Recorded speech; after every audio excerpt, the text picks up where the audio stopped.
L'avenir d'une société, c'est sa jeunesse. Cette idée n'est pas nouvelle, elle est au centre des politiques depuis toujours. Mais ce qui est difficile, peut-être même encore plus en ces temps de crise, c'est d'apprendre à la nouvelle génération l'esprit d'entreprendre. L'éducation nationale fait de plus en plus d'efforts dans ce sens, et certains industriels également.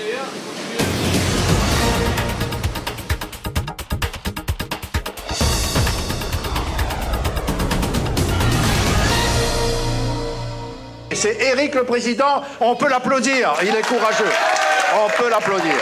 Alors voilà, nous avons notre président, directeur général ici. Et un président directeur général âgé de 15 ans. Alors nous allons vous dire... Élu par un conseil d'administration exemplaire. Alors, nous avons donc devant nous un conseil d'administration composé de 6 garçons et de 6 filles. Et ça... c'est extrêmement important. Les élèves de 3e du collège de Bras-Panon sont en train de découvrir la réalité du monde de l'entreprise, son fonctionnement et ses responsabilités.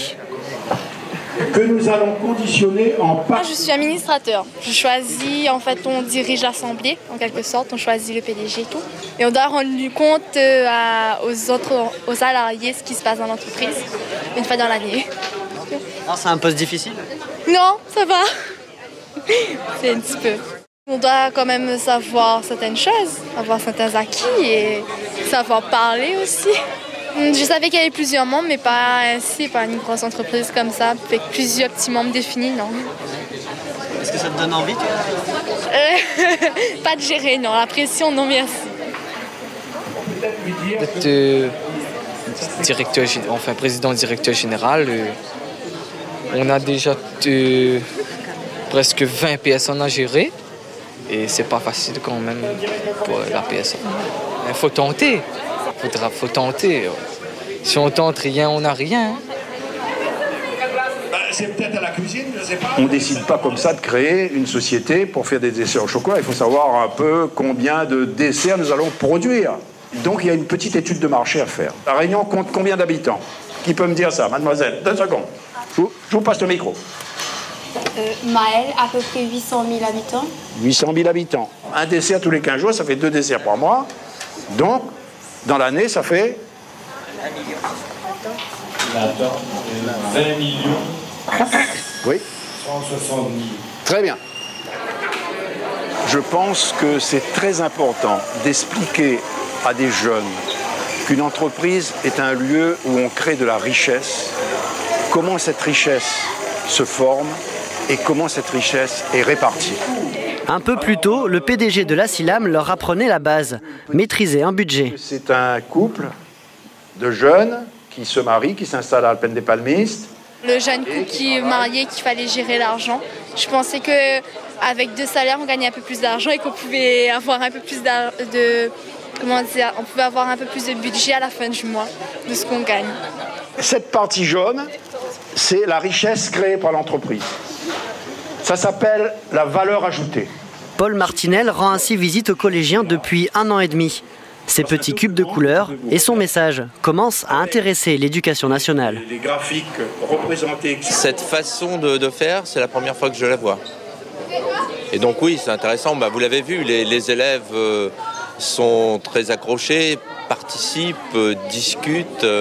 Ça pourrait être une solution effectivement pour présenter les entreprises et pour mieux faire comprendre aux élèves comment fonctionne en général l'économie. Et donc à terme peut-être penser à des métiers et puis à ce qu'on a appelé ici l'esprit d'entreprendre. Avoir nos machines de conditionnement. La population de la classe de 3e est une population extrêmement importante pour faire en sorte que les enfants aient envie d'entreprendre un jour. Ceux qui n'ont pas de blouse, vous suivez. 1 mois plus tard, les élèves échangent leurs cahiers contre Charlotte et tablier, de rigueur dans l'agroalimentaire. Après la théorie, la pratique. Du lait UHT. Je l'explique un peu le parcours du lait, sur toute, de l'arrivée au traitement, à la préparation, et ainsi que le conditionnement et le surconditionnement, et les conditions de libération des différents produits qu'on nous fabriquons. Les choses qu'il était en train de parler au collège, là on voit en direct et c'est mieux, on comprend mieux en regardant. Quand on est à la maison, quand on a les boules de lait ou bien les yaourts, On dirait pas que ça passe pas autant de temps pour arriver à la maison. Ça rassure que c'est bien protégé et ça donne envie parce que il y a tout le matériel déjà, il y a plein de métiers comme mécanicien, tout ça.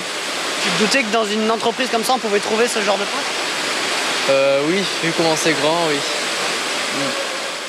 La visite d'une entreprise industrielle par des jeunes est toujours un moment magique, puisque les jeunes découvrent ce qu'on sait fabriquer à La Réunion, ce que ses cousins, ses oncles savent fabriquer.